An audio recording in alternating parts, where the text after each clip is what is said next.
Assalamualaikum warahmatullahi wabarakatuh.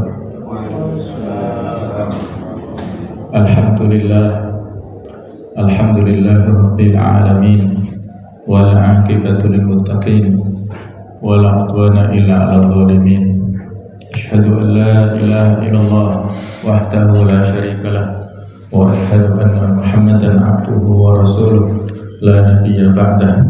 Allahumma salli wa sallim ala sayyidina wa habibina wa maulana Muhammad wa ala alihi wa ashabihi wa man sara ala nahjihi wa da'a bi da'watihi ila yaumil qiyamah. Allahumma inna nas'aluka 'ilman nafi'an wa na'udzu bika min 'ilmin la yanfa'.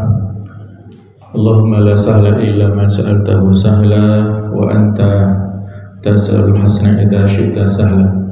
Rabbi shrah li sadri wa yassir li amri wahlul 'uqdatam min lisani yafqahu qawli, amma ba'd. Para jamaah hadirin sekalian rahimakumullah, mari kita lanjutkan pembahasan dari tafsir surah As-Saff yang insyaallah ini adalah materi terakhir dari pembahasan surat ini, kelanjutan dari ayat-ayat yang sebelumnya. Pertemuan sebelumnya 10 sampai 13 ya. Pertemuan nanti akan kita bahas ayat ke-14 ya. Namun sebelumnya kita lanjutkan pembahasan dari ayat yang ke-13. Dalam sejarah terlihat dan terbukti bahwa dalam waktu yang sangat singkat agama Islam telah dianut oleh sebagian penduduk dunia, bahkan bisa kita katakan sebagian besar, sejak dari ujung barat Afrika sampai ujung timur Indonesia, dari Maroko sampai Merauke, dan dari Asia Tengah di utara sampai ke Afrika di selatan, pada waktu yang bisa kita katakan relatif singkat ya, karena dakwah yang disampaikan oleh Rasulullah SAW itu hanya 23 tahun pada masa risalah kenabian beliau, 13 tahun di Mekah dan 10 tahun di Madinah. Kemudian berkembang ya, kalau kita sekarang tahun Hijriyah 1445 Hijriyah, kalau kita tambah ya dengan 13 tahun ya masa sebelum hijrah, jadi relatif kalau dibandingkan dengan masa-masa risalah sebelumnya, risalah Islam yang disampaikan oleh Nabi kita SAW yang ini tidak bisa kita putus dari rangkaian risalah nabi-nabi sebelumnya.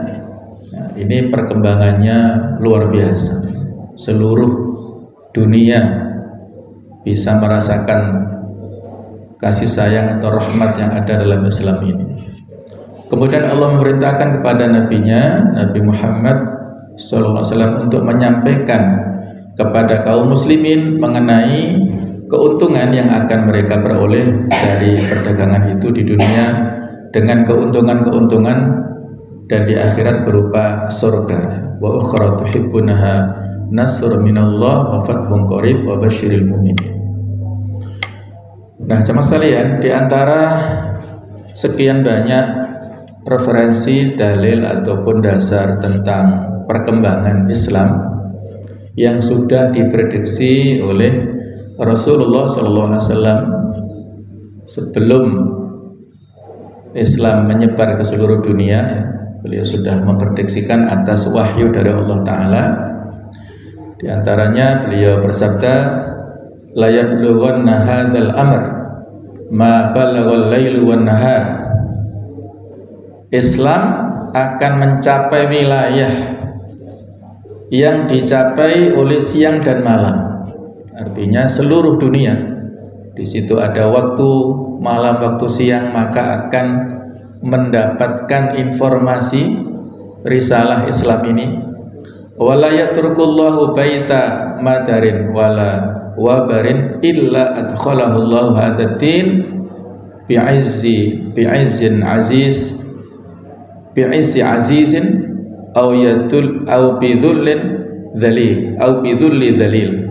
Izzan yu'izzullahu bihil Islam wa dhullan yudhillullahu bihil kufr. Allah tidak akan membiarkan rumah yang mewah maupun yang sederhana kecuali akan memasukkan agama ini ke dalamnya. Dengan memuliakan orang yang mulia atau dengan menghinakan orang yang hina. Mulia karena dimuliakan Allah disebabkan keislamannya, dan hina karena dihinakan Allah disebabkan oleh kekafirannya. Para sahabat yang dulu mereka berada pada kejahiliaan sebelum Islam, mereka berada dalam kezaliman yang tersebar luas, tetapi dengan Islam Allah mengangkat derajat mereka. Allah memuliakan generasi pertama tersebut, sedangkan orang-orang yang memusuhi Islam diberikan kehinaan sampai dengan akhir hayatnya, bahkan dikenang sepanjang masa. Dengan Islam Allah mengangkat derajat satu generasi, dan dengan kekufuran Allah menghinakan satu generasi. Wa kana Tamim Ad-Dari, sebagai perawi ya, Tamim Ad-Dari yang sebelumnya beliau ini seorang Nasrani, beliau mengatakan, yaqulu qad araftu dzalika fi ahli baiti. Saya telah membuktikan kebenaran nubuat ini dari fakta yang terjadi pada keluarga besar beliau. Laqad asaba man aslama minhumul khair wasyaraf wal iz. Jadi siapapun yang masuk Islam di antara keluarga besar beliau, maka mendapatkan kebaikan, kemuliaan, mendapatkan derajat yang tinggi, dihormati ya, di dunia apalagi di akhirat nanti. Kebalikannya, walaqad asaba man kana minhum kafiran adzulla was-saghara wal jizyah. Orang-orang dari keluarga besar beliau yang kafir maka tertimpa kehinaan, kemudian juga kerendahan derajat, dan juga ya derajat yang hina ya, ataupun rendah. Itu terbukti ya, sama dengan Allah Ta'ala mengangkat derajat satu kaum dengan Al-Quran dan merendahkan kaum yang lain apabila mereka meninggalkan Al-Quran. Kemudian juga sudah diprediksi bahwa Islam ini meluas kekuasaannya sampai ke timur dan ke barat. Innallaha zawa liyal arda fara'aitu masyariqaha wa magharibaha. Allah perlihatkan bumi kepadaku sehingga aku dapat melihat bumi dari bagian timur hingga bagian barat. Jadi Allah seperti mengezoom ya, bagaimana kondisi bumi ini sehingga bisa dilihat oleh Rasulullah dari arah timur sampai ke arah barat. Wa inna ummati sayablughu mulkuha ma zuwiyali minha. Dan kekuasaan umatku akan mencapai semua wilayah yang diperlihatkan kepadaku itu, yang telah dizoomkan oleh Allah Ta'ala itu, sampaikan kerajaan kekuasaan Islam ke sana. Wa utitul kanzaini al-ahmar wal abyad. Dan aku diberikan dua perbendaharaan, merah dan putih. Hadis riwayat Muslim. Barangkali inilah yang memberikan inspirasi bendera kita berwarna merah putih. Nah, ini ada hadisnya berarti ya. Siapa yang membuat ide bendera merah putih ini? Siapa Pak? Kalau nggak salah kakeknya Pak Anies ya, yaitu Abdurrahman Baswedan, kalau tidak salah. Betul nggak ya? Nanti bisa dicek ya. Seingat saya beliau kan orang Arab keturunan maksudnya ya. Jadi punya pemahaman merah putih. Merah putih ini ya kalau kita punya tafsir merah apa? Berani ya, putih bersih ya. Nah, tapi kalau di dalam hadits ini merah putih ini adalah Romawi dan Persia. Bisa juga emas dan perak. Jadi perbendaharaan yang sangat mulia ya. Kalau dari sisi emas perak, otomatis emas perak ini dua logam yang selalu menjadi parameter setiap waktu, setiap zaman. Nah, kalau Romawi dan Persia adalah dua imperium besar yang menjadi superpower saat itu, saat Islam tersebar di Jazirah Arab ya, bisa menaklukkan dua imperium yang sangat besar. Nah, itulah perbendaharaan yang seolah-olah pada awalnya mustahil menaklukkan dua imperium besar, tetapi dengan izin Allah Ta'ala, kemudian dengan komitmen para sahabat generasi pertama dengan ajaran Islam, dengan Al-Quran, maka tidak ada yang mustahil.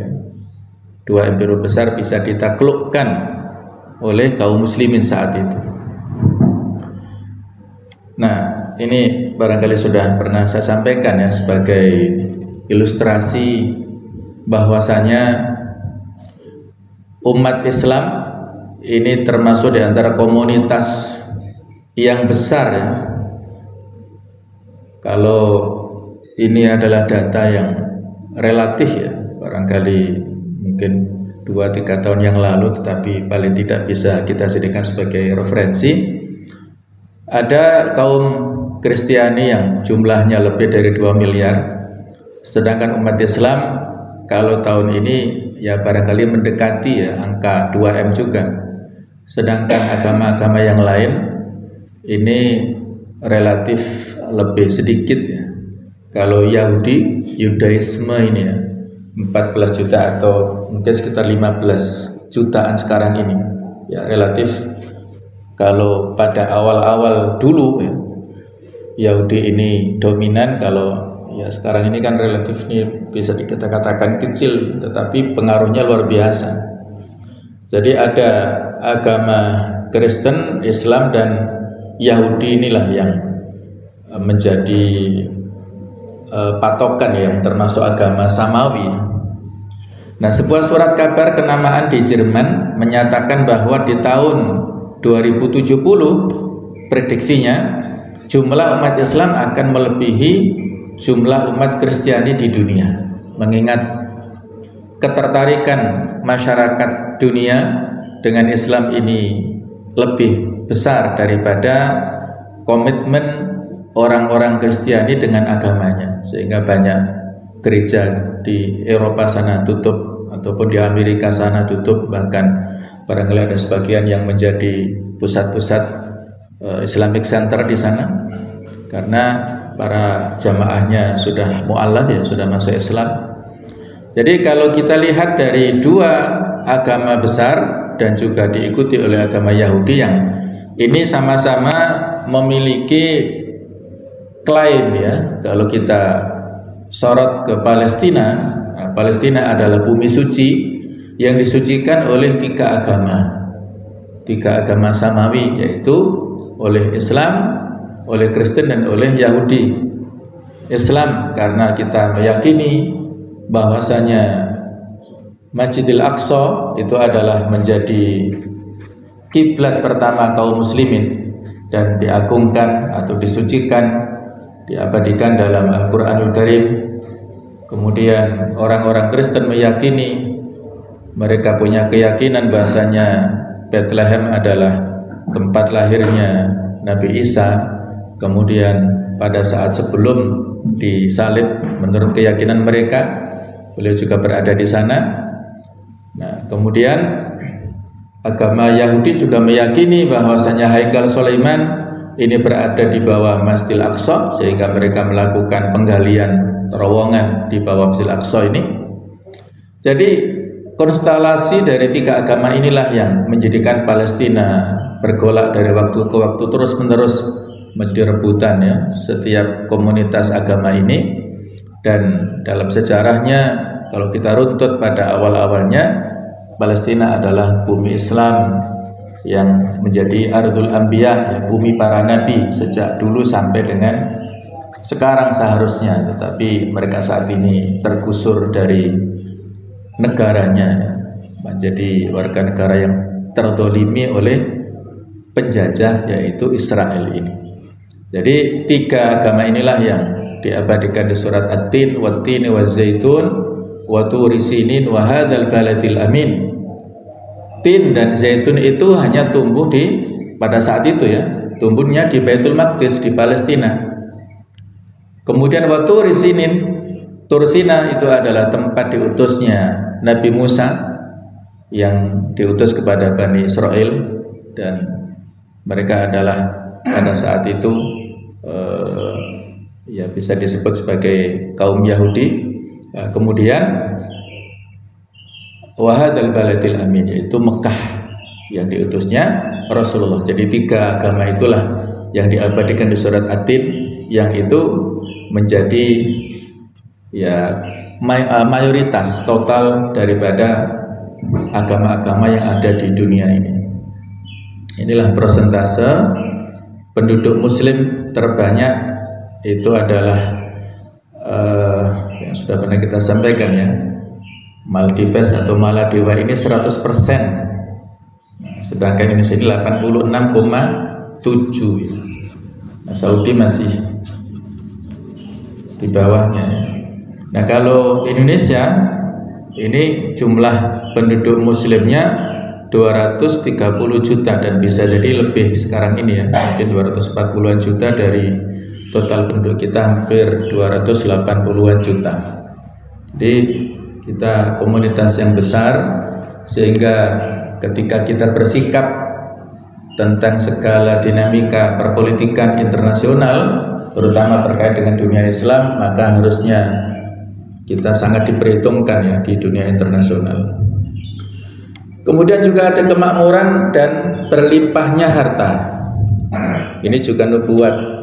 Tasaddaqu, bersedekahlah kalian, fa innahu ya'ti 'alaikum zaman, karena akan datang masa yamshir rajulu bi sadaqatihi, ada seseorang yang membawa sedekahnya, fala yajidu man yaqbaluha, tetapi dia tidak menemukan orang yang mau menerimanya.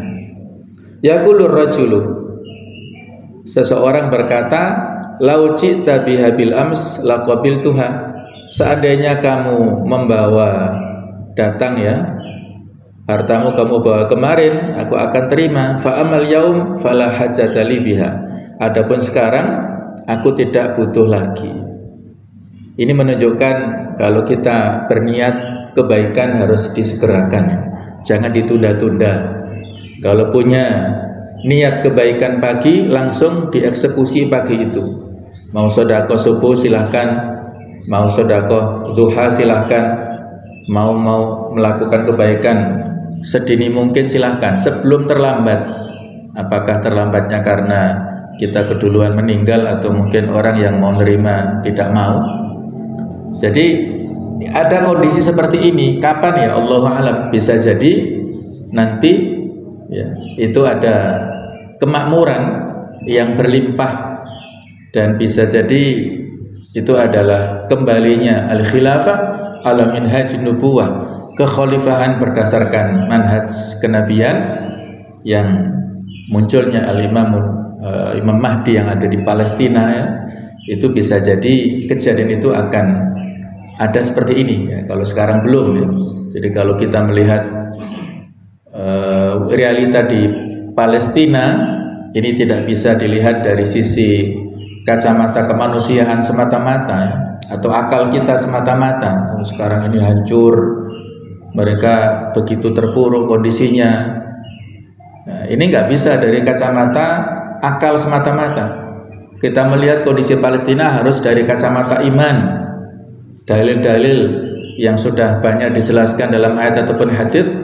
Ada masa depan yang kita dapatkan, sahwah Islamiyah itu muncul di Palestina sana. Palestina adalah ardul mahsyar wal mansyar, bumi yang nanti menjadi tempat berkumpulnya seluruh manusia menjelang hari kiamat, dan juga bumi tempat dibangkitkannya manusia setelah hari kiamat, yaitu pada hari sebelum hari pembalasan nanti, atau setelah kematian kita ya, itu nanti dibangkitkan di bumi Palestina. Jadi merupakan bumi yang mulia sekali. Dan kebangkitan Islam dari sana. Nah, jadi barangkali itu akan didapatkan kemakmuran dan juga keberkahan setelah ada kepemimpinan umat Islam disatukan di seluruh dunia. Mari kita lanjutkan ayat yang terakhir ya, ayat yang ke-14, yang ini menjadi penutup seruan bagi kita semuanya, membawa misi dan tabiat yang baru, Islam dengan rangsangan yang baru dan sentuhan yang baru. A'udzubillahi minasyaitonirrajim. Ya ayyuhalladzina amanu kunu ansarallah kama qala Isa ibn Maryam lil hawariyyin man ansari ila Allah qala al hawariyuna nahnu ansarullah فآمنت طائفة من بني إسرائيل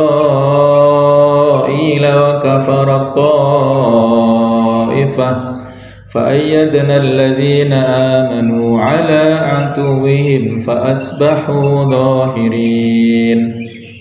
Ya ayyuhalladzina amanu, wahai orang-orang yang beriman, kunu ansarallah, jadilah kalian semua sebagai penolong-penolong agama Allah.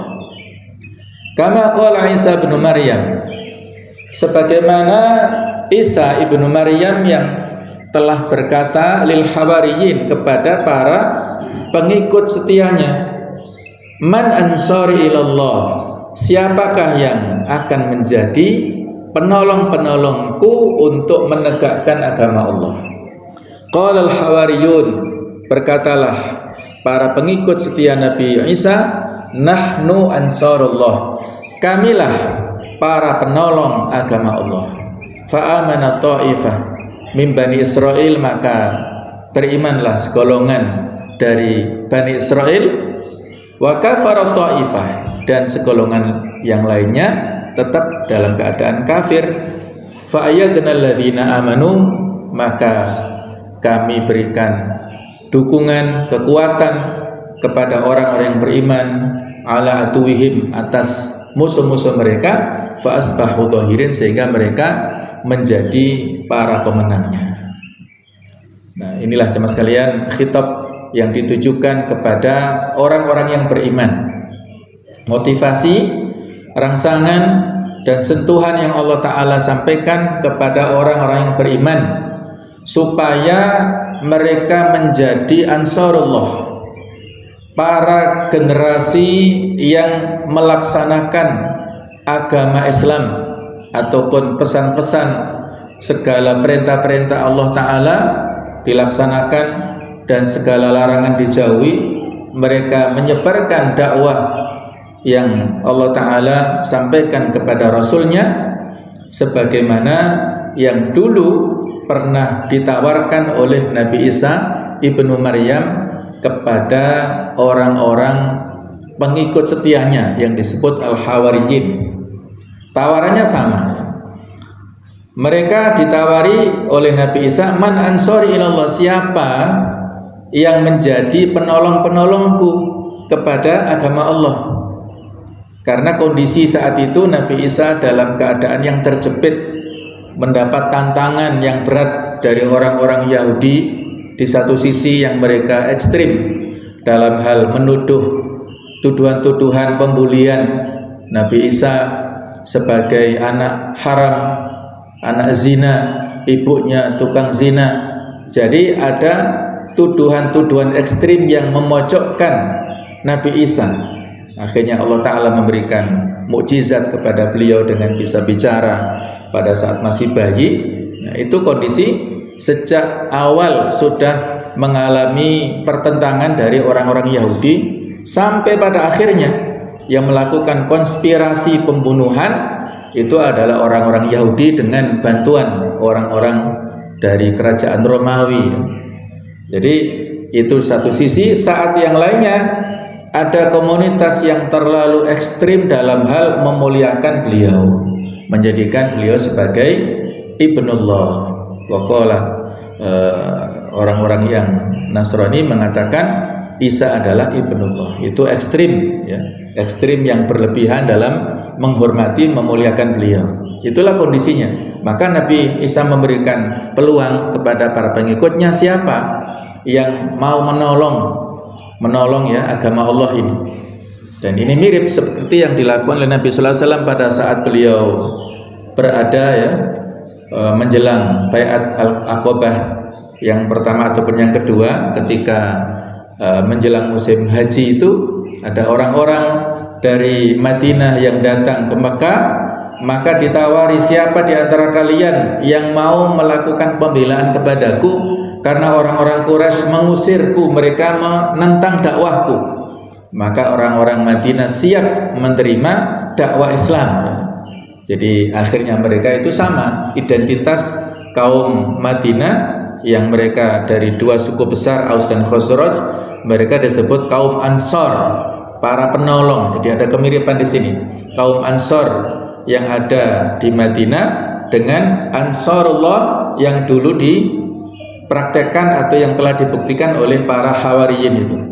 Jadi ada kias atau analog yang disebutkan oleh ayat ini ya. Ada respon yang positif dari segolongan umatnya Nabi Isa, walaupun fakta yang lainnya ada segolongan yang masih menolak.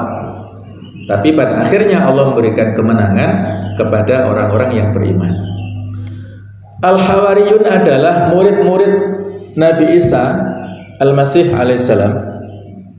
Ada yang berpendapat bahwa mereka berjumlah 12 orang yang sama-sama berlindung dan bersembunyi dengan Nabi Isa ketika dicari-cari dan dikejar-kejar oleh orang-orang Yahudi yang bersekongkol muamarah tadi ya, berkonspirasi dengan orang-orang Romawi. Dan mereka secara total belajar kepada Nabi Isa dengan cara talaki langsung ya, belajar langsung. Mereka lah orang-orang yang menyebarkan ajaran Islam di muka bumi dan memeliharanya setelah Nabi Isa diangkat ke langit oleh Allah Subhanahu wa taala. Wa ma salabuhu wa ma qatalu wa ma salabu walakin syubbiha lahu. Nabi Isa tidak dibunuh, tidak disalib, tapi diangkat. Dan menurut ahli sejarah bahasanya yang terbunuh itu adalah salah satu dari murid beliau yang dalam tanda kutip berkhianat karena ingin mendapatkan pamrih ya dari orang-orang Yahudi ataupun orang-orang Romawi.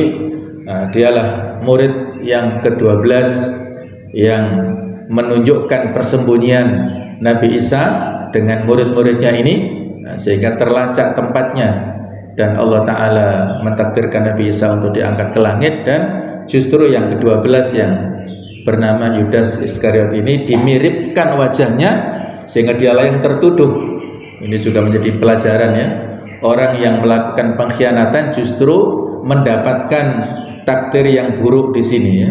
Dia yang apes ya, Allah Ta'ala takdirkan kepada dia untuk wajahnya mirip, dan akhirnya yang dibawa dan eksekusi ya oleh orang-orang yang memusuhi risalah Nabi Isa itu adalah murid yang ke-12 ini. Mohon maaf ya, murid ke-12 dan posisinya ke-13 ya, karena Nabi Isa kan 1, kemudian ditambah 12 berarti dia orang ke-13 ya, sehingga angka 13 inilah diantara latar belakang kenapa disebut angka sial ya, karena ada itu Yudas itu yang ketiban sial tadi ya, menjadi angka sial 13 itu ya. Allahu a'lam ya, memang ini mitos-mitos ya, susah untuk dibuktikan. Nah, jemaah sekalian, ada cerita tentang Hawariyun ini di dalam Al-Quran, diantaranya surah Ali Imran 52-54. Falamma hasa Isa minhumul kufra qala man ansari ilallah. Redaksinya hampir sama ya. Ketika Nabi Isa merasakan keingkaran, ada fenomena keingkaran dari Bani Israel, maka beliau juga mengatakan kalimat pertanyaan yang hampir sama. Man ansari ilallah, siapakah yang akan menjadi penolong untuk menegakkan agama Allah? Qala al-hawariyun nahnu ansarullah. Maka berkata para Hawariyun, para sahabat setia beliau, nahnu ansarullah, kamilah yang menolong agama Allah. amanna billah, kami beriman kepada Allah, washhad bi anna muslimun, dan saksikanlah bahwa kami adalah orang-orang muslim yang berserah diri kepada Allah. Coba kita perhatikan ya. Inilah pendukung yang lurus Al-Hawariyun ini. Pendukung Nabi Isa yang lurus beriman kepada Allah. Mereka bersaksi bahwasanya mereka inilah orang-orang yang berserah diri bi anna muslimun, baik dari sisi pendekatan bahasa berserah diri ataupun dari pendekatan istilah ya.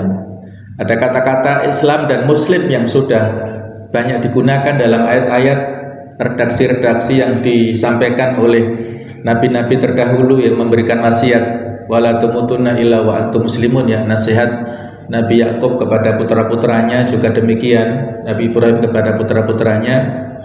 Jadi ada kesamaan dan bahkan mengatakan Rabbana amanna bima anzalta wa tabana rasul faktubna ma'asy syahidin. Wahai Tuhan kami telah beriman kepada apa yang Kau turunkan dan kami telah mengikuti Rasul. Karena itu tetapkanlah kami bersama golongan orang yang memberikan kesaksian. Wa makaru wa makarullah. Dan mereka orang-orang kafir membuat tipu daya, dan Allah adalah zat yang maha membalas tipu daya. Wallahu khairul makirin, dan Allah sebaik-baik pembalas tipu daya. Makar ini identik dengan sesuatu yang negatif ya. Kita etikanya sebenarnya tidak boleh menisbatkan sifat yang negatif kepada Allah Ta'ala. Allah bersih dari sifat-sifat negatif. Tetapi kalau itu bertujuan untuk melakukan pembalasan atas sifat-sifat negatif yang dilakukan oleh orang-orang kafir, maka ini telah dilegalkan oleh Al-Quran dengan batas-batas yang sudah ada, tidak boleh kita perluas ya. Nah jamaah sekalian, kaum Nabi Isa ini bernama Hawariyun. Menurut para ulama, apa alasannya? Karena baju yang mereka kenakan ini berwarna putih. Dan sumber lain di tafsir Ibnu Katsir menyebutkan bahwa menurut suatu pendapat kaum Hawariyun ini merupakan orang-orang yang bertubuh pendek. Hawariyun menyediakan tenaga mereka untuk memperteguh dakwah Nabi Isa, bersedia memegang teguh seluruh ajarannya dan meninggalkan ajaran-ajaran yang sesat. Diriwayatkan oleh Sufyan Ats-Tsauri, kaum Hawariyun pernah bertanya kepada Nabi Isa alaihissalam, wahai Ruhullah, yaitu Nabi Isa, ceritakanlah kepada kami tentang orang yang berbuat ikhlas kepada Allah. Maka Nabi Isa memberikan jawaban ini. Orang yang lebih mementingkan hak Allah daripada hak manusia, dan apabila ia menghadapi dua perkara, yaitu perkara dunia dan perkara akhirat, maka ia memulainya dengan perkara akhirat, sesudah itu baru perkara dunianya.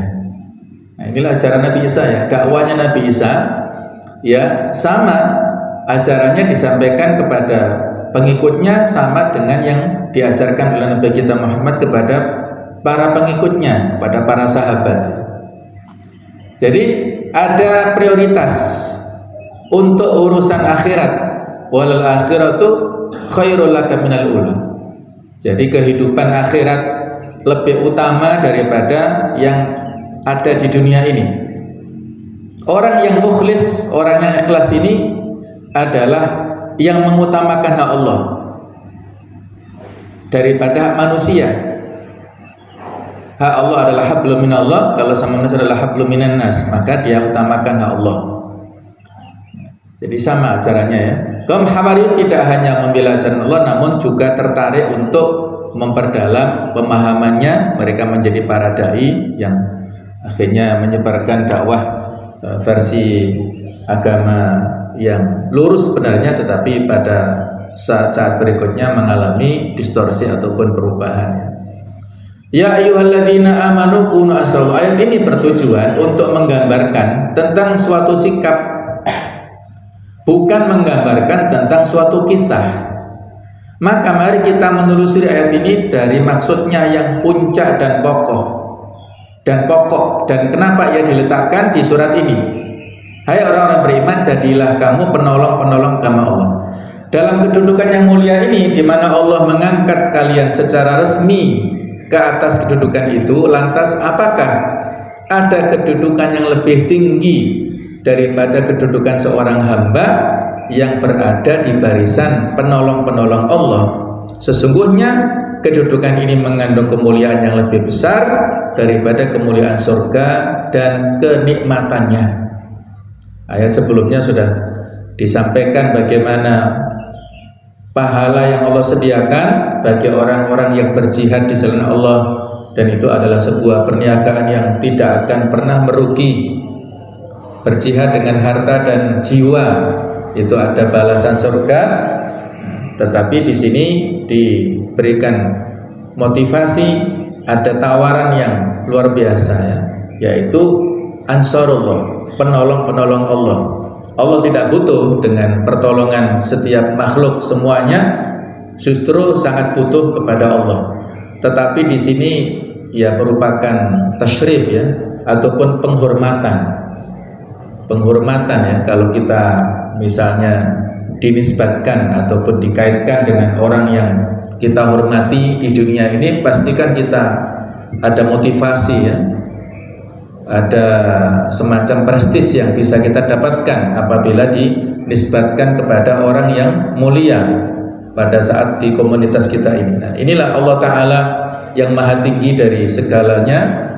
Kalau menisbatkan sesuatu kepada makhluknya berarti diangkat.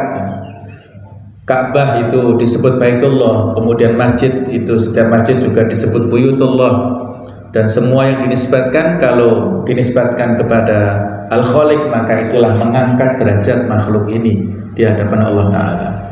Kama qala Isa bin Maryam lil hawariyin man ansari ilallah, sebagaimana Nabi Isa telah memberikan tawaran kepada para pengikut setianya, siapakah yang menolong agama Allah? Maka qala al-hawariyun ansarullah, para pengikut setia mengatakan, kamilah penolong agama Allah. Maka para pengikut Nabi Isa menyambut panggilan tersebut sehingga mereka pun meraih kemuliaan. Tidak sebagaimana orang-orang Bani Israel dari kalangan Yahudi itu yang ketika diperintahkan Nabi Isa untuk berperang, mereka malah mengatakan idhab anta wa rabbuka, pergilah kamu bersama dengan Tuhanmu, faqatila, silahkan kalian berdua berperang, inna hahuna qaidun, kami duduk-duduk saja di sini. Nah, itulah sikap buruk yang dimiliki oleh orang-orang Bani Israel, terutama orang-orang Yahudi ini, ketika mereka sudah diselamatkan dari Mesir dan mereka masuk ke bumi Palestina menghadapi orang-orang yang besar ya, kami tidak mau masuk ke sana. Nah, jadi kalau dari sini kan ceritanya Bani Israel atau orang Yahudi ini kan mereka datang ya dari luar, sedangkan ada penduduk yang sebelumnya sudah ada di situ, yaitu orang-orang yang bermukim di Palestina sebelumnya. Jadi ini sekaligus membantah dari klaim-klaim yang dimiliki oleh orang-orang yang mengakui ataupun menyetujui bahwasanya Palestina itu adalah buminya orang-orang Yahudi yang diberikan janji ya oleh Allah Ta'ala lewat Nabi Musa ya. Janji ini tidak berlaku apabila mereka tidak punya keimanan. Nantinya kalau mereka mukmin ya berlaku, tapi kalau selama iman tidak mereka miliki, maka janji ini tidak terpenuhi ya, syarat dan ketentuannya tidak bisa mereka dapatkan.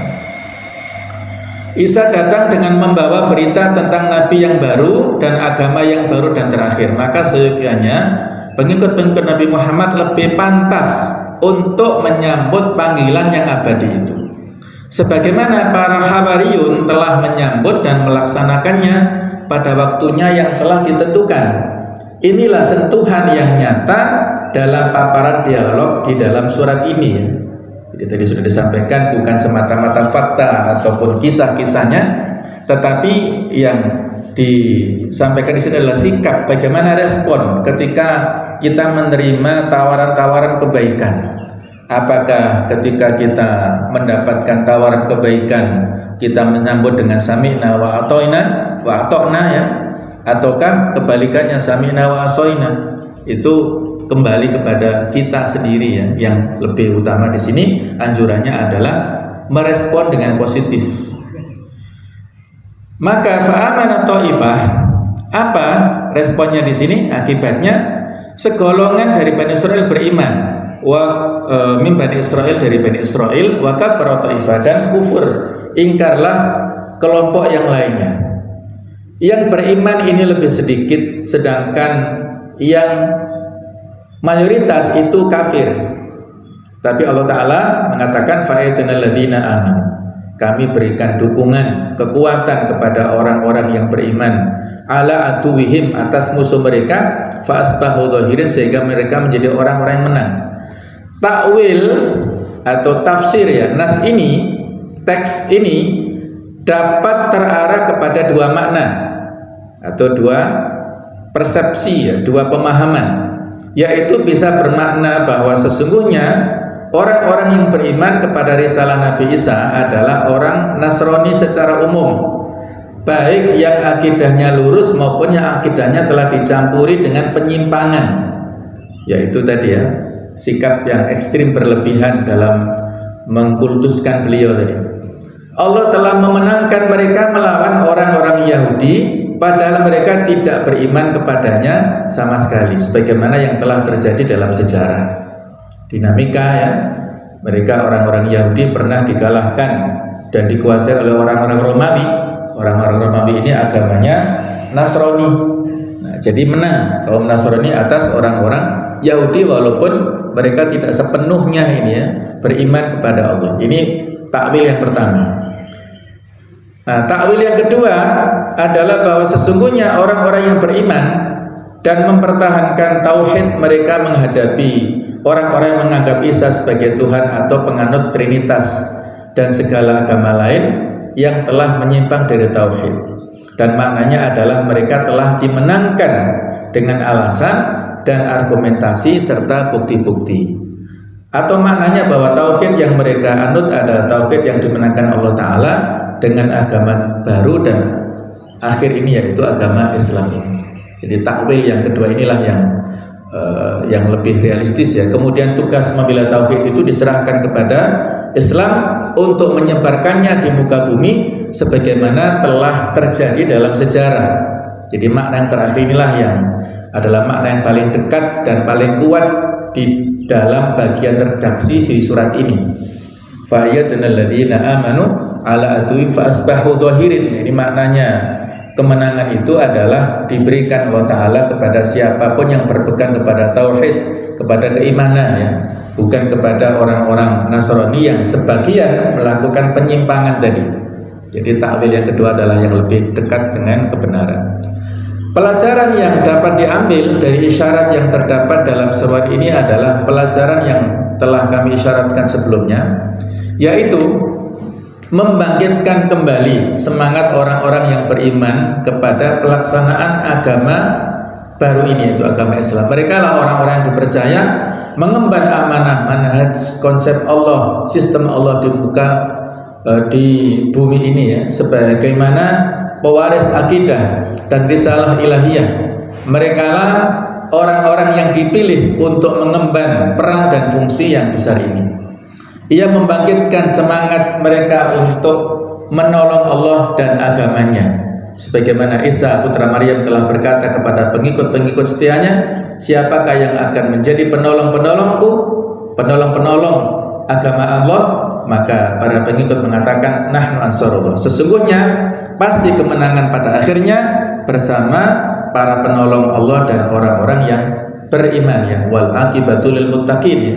Kemenangan itu nanti akhirnya didapatkan oleh orang-orang yang bertakwa ya. Baiklah, alhamdulillah sudah selesai ya apa yang kita bahas di tafsir surah As-Saff ini. Mudah-mudahan bisa memberikan inspirasi kepada kita semuanya untuk selalu memiliki respon positif ya, istijabah fauriyah terhadap respon atau terhadap panggilan dari Allah Ta'ala maupun Rasulnya. Ya ayyuhalladzina amanu istajibu istajibu lillahi wa rasulihi idza da'akum lima yuhyikum. Kita harus memiliki respon yang positif kepada Allah dan Rasulnya apabila memanggil kita untuk menghidupkan hati kita ya. Selama itu untuk kebaikan, ila kalimatillah, ada syiar-syiar kebaikan, mari kita hidupkan di level manapun, baik itu di keluarga terkecil kita ataupun di masyarakat dan di komunitas yang lebih umum ya. Semoga ada manfaatnya. Subhanakallahumma bihamdik, asyhadu an la ilaha illa anta, astaghfiruka wa atubu ilaik. Wassalamualaikum warahmatullahi wabarakatuh.